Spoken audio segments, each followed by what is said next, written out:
Meus queridos, eu quero com alegria saudá-los com a paz do Senhor Jesus.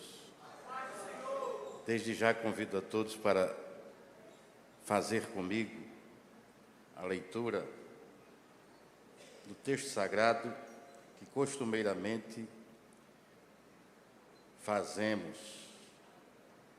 por ocasião dos cultos de Santa Ceia. Abra sua Bíblia comigo na primeira carta de Paulo aos Coríntios, capítulo 11, verso de número 23 a seguir.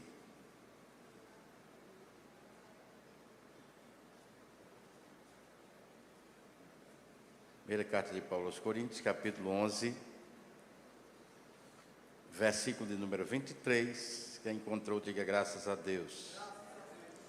Nos diz assim a palavra do Senhor: porque eu recebi do Senhor o que também vos ensinei, que o Senhor Jesus, na noite em que foi traído, tomou o pão, e tendo dado graças, o partiu e disse: tomai, comei, isto é o meu corpo que é partido por vós, fazei isto em memória de mim. Semelhantemente também, depois de cear, tomou o cálice, dizendo: este cálice é o Novo Testamento do meu sangue. Fazei isto todas as vezes que beberdes em memória de mim. Quero ainda repetir a leitura do verso 23 que diz: porque eu recebi do Senhor o que também vos ensinei, que o Senhor Jesus, na noite em que foi traído, tomou o pão. Quantos dizem amém? Meus queridos, é uma alegria para mim poder voltar a essa abençoada igreja. Igreja esta que tão bem nos recebe, nos acolhe. E sempre que venho ao Ceará, eu costumo avisar aqui ao pastor Teixeira, ao pastor Nilson, da nossa vinda. E assim se deu também nessa viagem. E em contato com o pastor Nilson, eu falei para ele do nosso desejo de voltar aqui nesta noite de domingo, e que deu muito certo, pois nós estávamos cumprindo uma série de agendas, e ontem, por um motivo justo, a agenda que tínhamos ali na cidade de Icapuí, e aí já é caminho, podemos dizer, vizinho do Rio Grande do Norte, fica ali já bem próximo à cidade de Mossoró, de Tibau. Quando estávamos saindo de Ocara, da CE, para pegar a BR-116, fomos comunicados que, por um motivo muito justo, aquele evento ali teve que ser adiado. E aí nós achamos por bem pernoitar em Ocara, e estaríamos nos locomovendo hoje para o Rio Grande do Norte. E como eu havia avisado ao pastor Nilson, que estaria por aqui esses dias, certamente o Senhor programou desta maneira, pois Ele nos contactou a fim de saber da nossa disponibilidade para estar cooperando convosco neste culto de domingo, denominado culto de Santa Ceia do Senhor.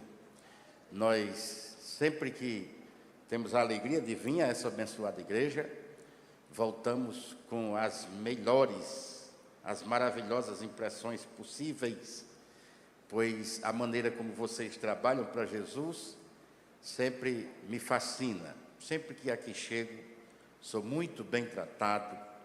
Pastor Teixeira tem um verdadeiro time, de homens e mulheres de Deus que o ladeiam e que recebe tão bem, não somente os obreiros, não somente os pastores, mas eu sou muito detalhista, não sei até onde isso é um defeito ou uma virtude, mas fico maravilhado com a maneira como vocês acolhem as pessoas. Desde o estacionamento, o pastor Derek, não é assim? Derek foi me buscar ali, me levou para uma aconchegante sala. Já tivemos um momento ali de comunhão com o pastor Gerson, o pastor Pedro. A gente já sorriu juntos e estamos aqui. Isto é bom, é salutar, isto é evangelho, e a Bíblia diz que é bom que os irmãos vivam em união. De maneira que é uma alegria rever pastor Teixeira, pastor titular, não somente desta abençoada igreja aqui na sede, mas também deste ministério, desta convenção, que se estende. Hoje fui informado de maneira mais pormenorizada que me parece que dos mais de 180 municípios que fazem o estado do Ceará, a Assembleia de Deus do Ministério Bela Vista está pelo menos em mais de 140. Eu que tenho a alegria de trafegar nesse estado, encontro bonitos, suntuosos templos nos mais distantes rincões deste estado. A Assembleia de Deus do Ministério Bela Vista está lá, dando prejuízo ao inferno, e como diz o bom cearense, dizendo que Jesus é bom e que o inimigo não vale um bombom. Quem concorda com isso, levante a mão e dê glória para Jesus. Depois do culto, eu estou lá fora com alguns exemplares de Bíblias, entre as quais está essa aqui, cor de rosa. Obviamente que uma Bíblia dessa é para as mulheres, mas tem preta também. Trata-se da Bíblia full color. Ela tem estudos destacados em cores, palavra de Jesus em vermelho, palavra de Deus em azul, mapas no decorrer de toda a Bíblia, índice lateral, todas elas contendo a nossa harpa cristã. Depois do culto, estou lá fora atendendo aos irmãos com este material. Nós temos feito, queridos, uma leitura neste capítulo bíblico, para o qual, quando eu estava olhando e entendendo que estamos vivenciando mais um culto de Santa Ceia, nós poderíamos escolher outros textos sagrados para falar na noite deste dia. E quando se trata de culto de Santa Ceia, o Senhor me faz lembrar que Ele deixou na terra mandamentos e ordenanças. Os mandamentos são vários, são diversos. Porém, ordenanças, Ele deixou duas, que têm tudo a ver uma com a outra, pois se trata do batismo e da Santa Ceia do Senhor. A Santa Ceia do Senhor pode muito bem ser destacada no seio da igreja, na liturgia da igreja, nos costumes da igreja, como um culto a quem denominaríamos de o maior culto da igreja, pois é neste culto que o cerne do cristianismo, ele é tratado, é sobre ele que pensamos. Está declarado no texto sagrado que este cerimonial, este rito, este culto, deve ser feito em memória do Senhor. Isto é de uma importância tão relevante para os cristãos, para o cristianismo, porque, a exemplo da antiga aliança, sem derramamento de sangue, é óbvio que não haveria remissão de pecados. No antigo pacto, sangue de animais eram derramados por expiação do pecado do povo.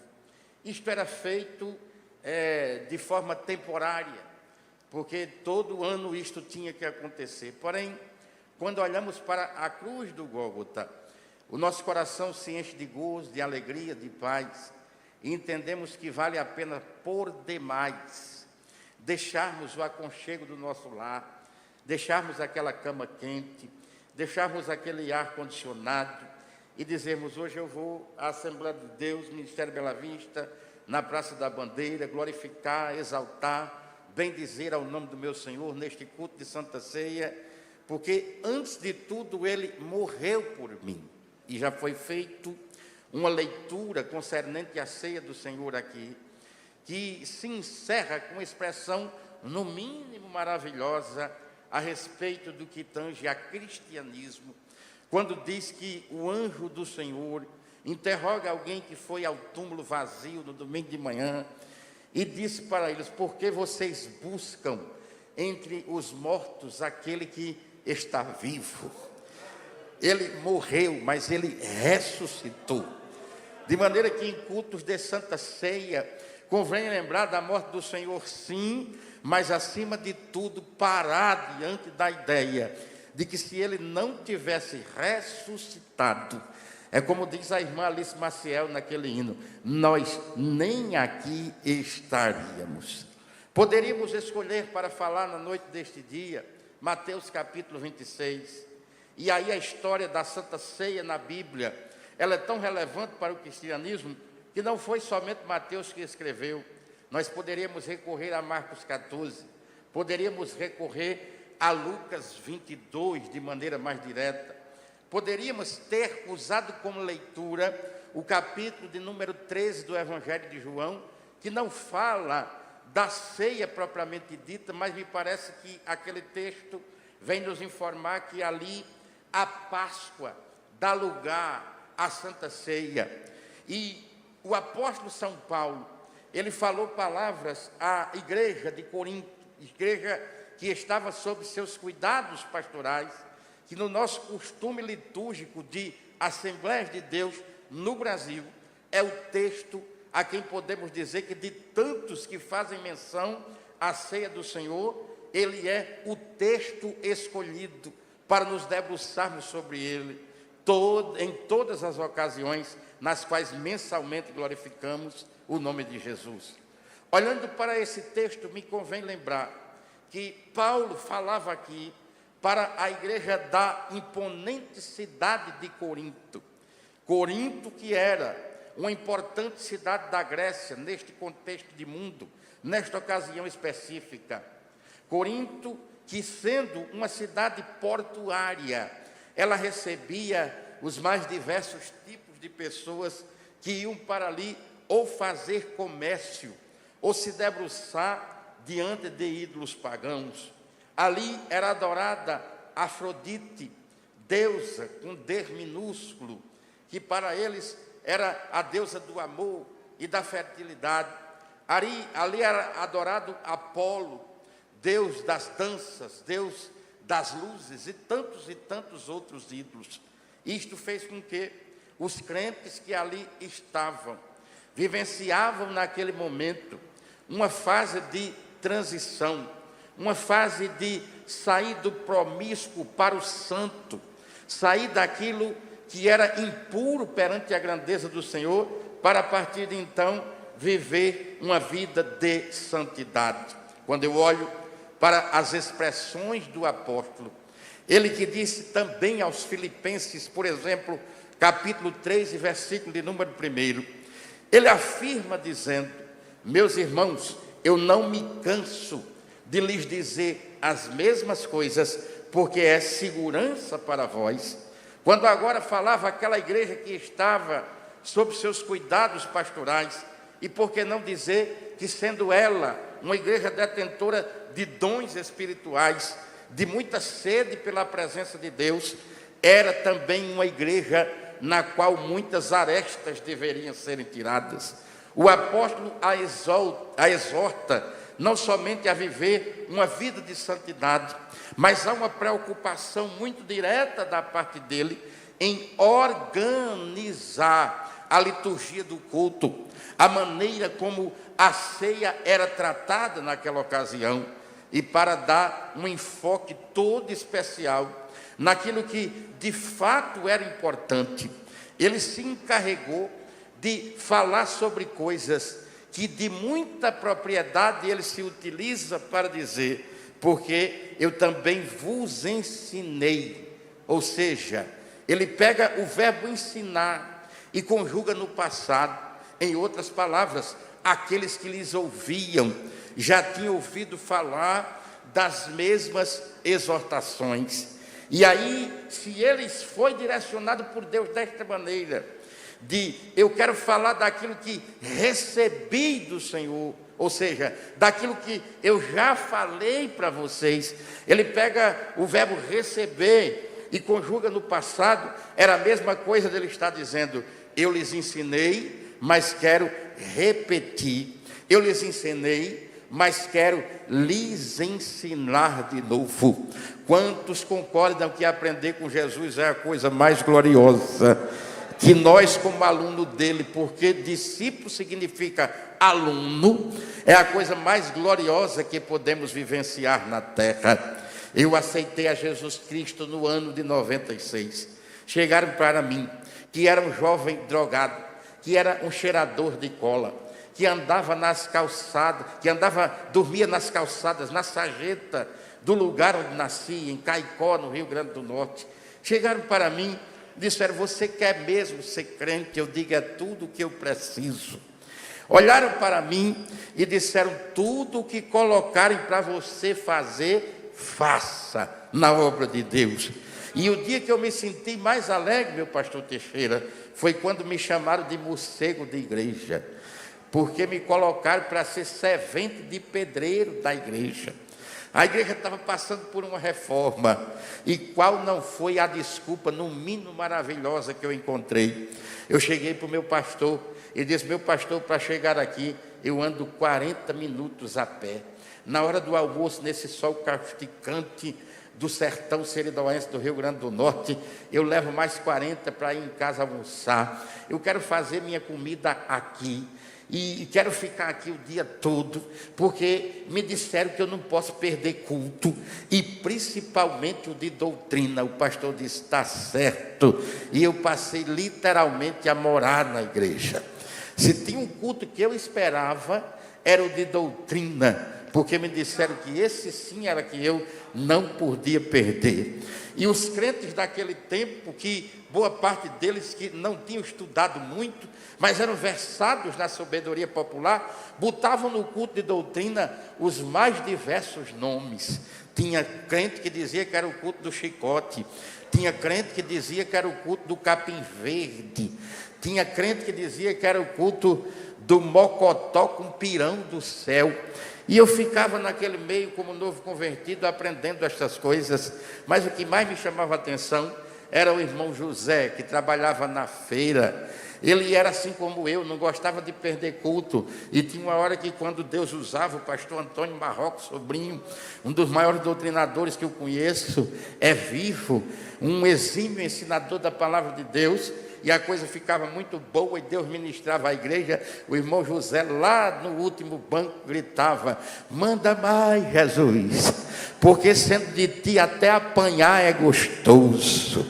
Aleluia. Se for para apanhar de Jesus, se ficar mais crente, ficar mais perseverante, eu quero continuar aprendendo dele.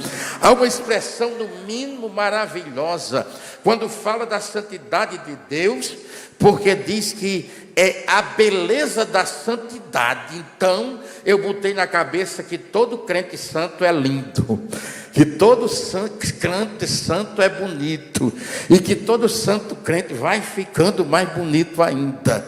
Outro dia eu fui pregar numa igreja lá em Novo Oriente, aqui no Ceará. Deus nos deu uma palavra maravilhosa. Quando terminou o culto, o irmão teve a audácia de me fazer rir, quando chegou para mim e disse: o senhor é assim feio como eu, mas eu prestei atenção que o senhor pregando fica bonito. Aleluia. O apóstolo disse: eu recebi do Senhor o que também vos ensinei. Quantos vieram receber da parte de Deus aqui?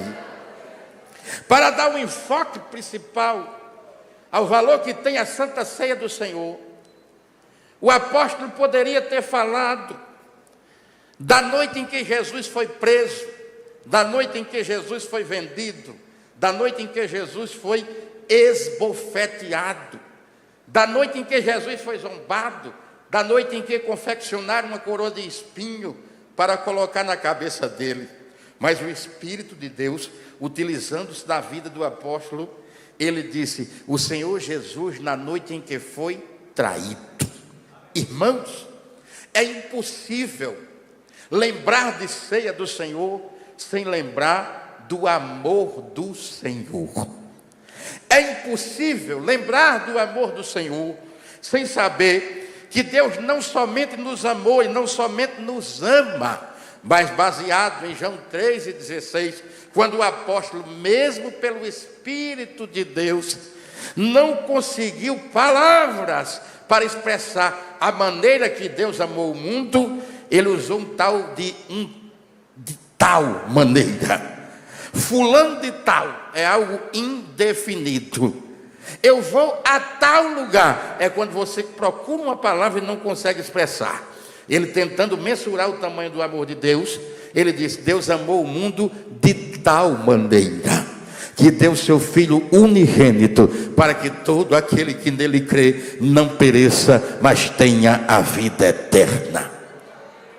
Deus não somente amou o mundo, Deus não somente ama o pecador, mas Ele tem a honra e nos honra quando prova o seu amor. E o mesmo Paulo, escrevendo aos Romanos capítulo 5, verso 8, Ele é incisivo quando diz: Deus prova o seu amor para conosco, quando sendo nós ainda pecadores.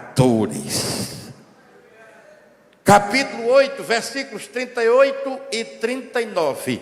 Porque estou certo que nem a morte, nem a vida, nem anjos, nem principados, nem coisas do presente, nem do porvir, nem poderes, nem altura, nem profundidade, nem qualquer outra criatura poderá nos separar do amor de Deus que está em Cristo Jesus. É por isso que vale a pena ser pentecostal. Todo pentecostal por excelência, ele tem na sua vida a consciência de que o amor de Deus é tão grande que não cabe em nós. Aleluia! É por isso que todo pentecostal é barulhento, porque uma das maneiras mais maravilhosas de extravasar, de derramar amor de Deus por onde passa, é ser no mínimo um crente barulhento. Quem concorda comigo? Quando você dá um glória a Deus numa noite de domingo como essa, e alguém que aceitou um convite para estar no meio de uma igreja linda, onde tudo funciona, onde um aparato tecnológico maravilhoso é usado para a glória de Deus, onde bandas, cantores, baterista, contrabaixista, tecladista, cheio do Espírito Santo, chega nesse altar, e eu volto para casa dizendo: eu vou congregar uma percussão para eu tocar com esse povo, porque é a única coisa que está faltando. Aleluia! Estas pessoas que de muito bom grado vêm aqui e que vão tomar aquele café expresso, ladeado de crente cheiroso depois deste culto, quando ele vê você dando glória a Deus, quando ele vê que a tua alegria é autêntica, que não depende de banda tocando pornografia, nem de gente despida em cima de um altar, ele quer ser alcançado por este amor de Deus que está em Cristo Jesus. E por que eu falo isso? Porque quando eu olhei para a expressão do apóstolo na noite desse dia, dizendo que Jesus naquela santa ceia provou, ou na última ceia que toma aqui na terra com os discípulos, depois do Calvário, foi a maior prova de amor de Deus pelo ser humano. Ele faz questão de usar a expressão na noite em que foi traído. Irmão, nós bem sabemos dos ímpetos do ser humano e do que é que ele é capaz de fazer na hora que está contrariado. É ou não é? Até o direito criminal, o direito penal, analisa as ações, as atitudes de um ser humano em situação de aperto. É por isso que a Bíblia diz: ireis, mas não pequeis. É por isso que a Bíblia diz: se teu irmão te chamar para ir uma milha, vai duas com ele. É por isso que a gente tem que aprender a dar outra face quando apanha em uma delas, porque se a gente for colocar para fora aquilo que sente no momento da ira, deixa eu usar aqui termos bem próprios, a desgraça está feita, é ou não é? De maneira que olhar para o apóstolo dizendo: o Senhor Jesus, na noite em que foi traído. Irmão, na noite em que foi traído, você não tem clima para amar o traidor de forma alguma. E quem aqui nunca foi traído? O pastor presidente, que apostou no obreiro jovem, investiu nele, abençoou o ministério dele, colocou ele para estudar, colocou ele diante de departamentos, e lá na frente é traído, é decepcionado. O funcionário que traiu o patrão que traiu o funcionário, o cônjuge que traiu o outro cônjuge. Ser traído é ruim demais. Traído só é traído porque não sabe que seria traído. Porque se soubesse, daria um jeito de não ser traído. Tamanha é a dor dilacerante da traição. Ser traído é complicado demais, Mas Jesus pegou o principal traidor dele e fez algo que eu duvido que um pastor presidente fizesse se soubesse que o cabo era um traidor. Jesus botou o homem para ser tesoureiro do ministério dele. É amor demais. Jesus amou na noite em que foi traído. E quando eu fico olhando para essas coisas, eu posso recorrer, por exemplo, a João capítulo 13. João dá um enfoque todo especial ao lava-pés, onde Jesus está no meio dos seus discípulos, aí pega uma bacia d'água, se cinge com uma toalha que estava não sei por onde, começa a lavar os pés grudentos dos discípulos. Eu fui menino criado nos terreiros, e eu não sei como é que chama no Ceará, mas lá em nós, quando o menino fica debaixo do sol causticante do sertão, que dá 50 graus de calor, que o corpo vai suando de tanta gente correr, jogar bola, e a poeira vai batendo em cima daquele suor, dá um negócio preto que minha mãe chamava de grude.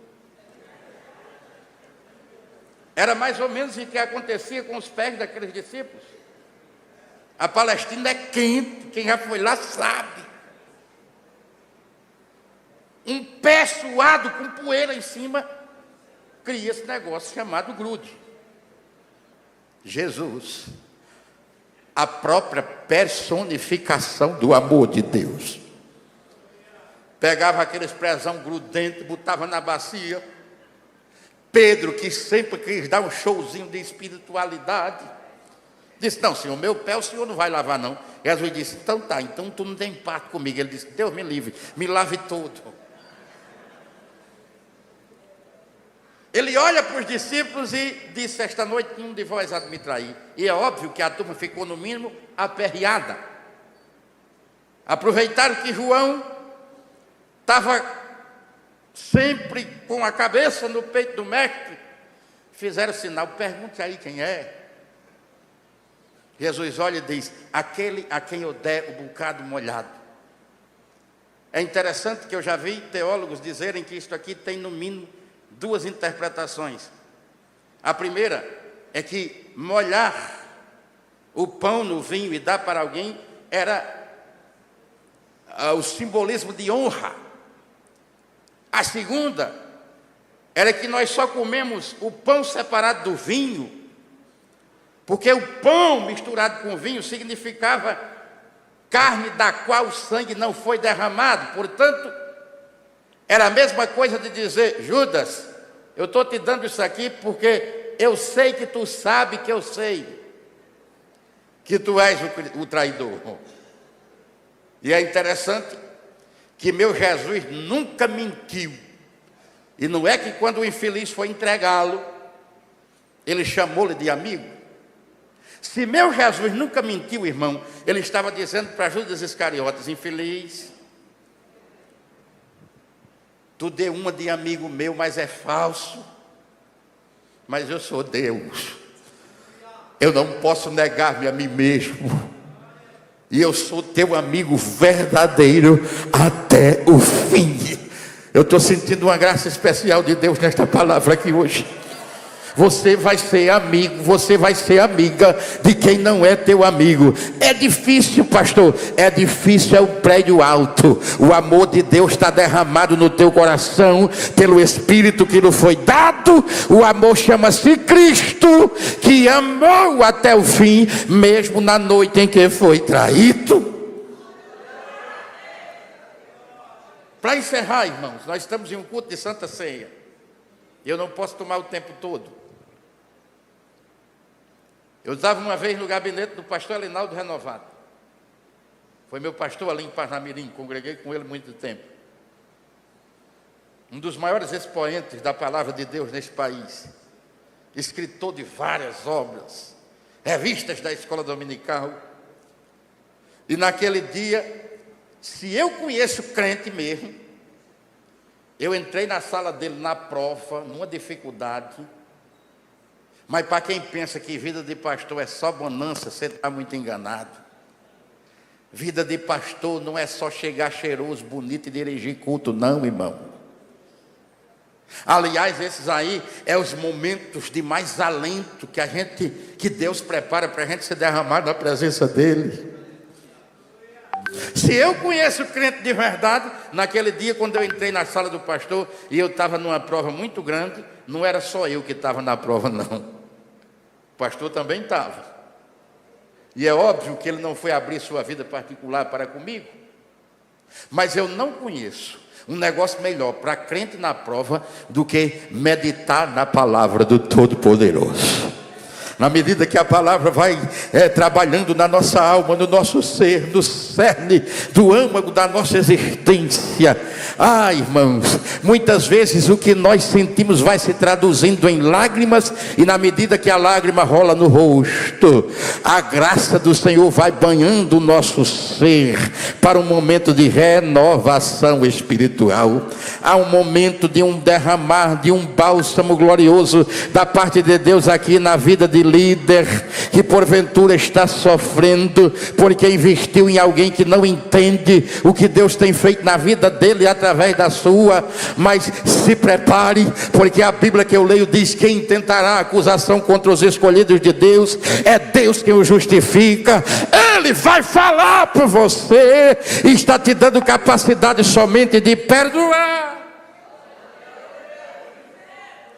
Naquele dia eu falei com o pastor Elinaldo, com os nossos irmãos das igrejas tradicionais. Diz que aquela pessoa de quem Jesus fala no capítulo 17, versículo 12 do Evangelho de João, na conhecida oração sacerdotal, quando se refere ao filho da perdição, que ele diz que é o único que perdeu. Nossos irmãos tradicionais afirmam categoricamente, boa parte das linhas de pensamento teológico tradicional, eles afirmam com precisão, e eu acredito que não posso fazer isso, porque onde a Bíblia cala eu não tenho autorização para falar, mas eles dizem que foi Judas. Eu sei que naquele dia, lá no pastor Elinaldo, e é óbvio que o nosso parecer, a Bíblia diz que nenhuma profecia da Escritura é de particular interpretação, e o que nos une no amor de Cristo é muito maior do que uma placa denominacional. Os nossos irmãos tradicionais, eles não são nossos primos, como os outros diziam, não, irmão. Eles são nossos irmãos em Cristo também. Porque quem morreu na cruz por eles não foi eu nem você não. Quem morreu na cruz foi o dono da igreja.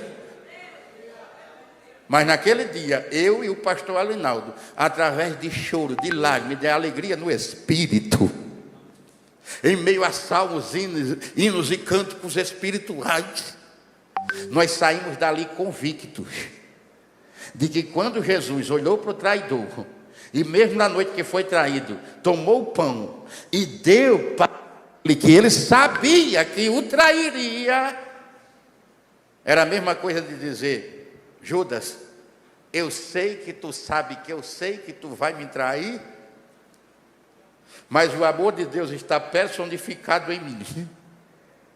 E ainda que tu tenhas nascido só para cumprir essa profecia, enquanto tu estiveres na mesa, ainda há tempo de arrependimento. Na mesa de Jesus sempre há um recomeço. Quem crê desse jeito, medite no amor, pense no amor, saiba que é o amor de Deus que nos move, que nos constrange, que nos tirou do nosso lar para estar aqui na noite deste dia, onde a única coisa fria que tem é esse ar-condicionado, mas que os nossos corações já estão aquecidos pela palavra. Nós já estamos fazendo um introspecto em nós mesmos, nos examinando, e vamos ceiar em paz para a honra e glória daquele que nos amou e nos ama, e que nos amou mesmo na noite em que foi traído. Quantos adoram o nome dele por isso?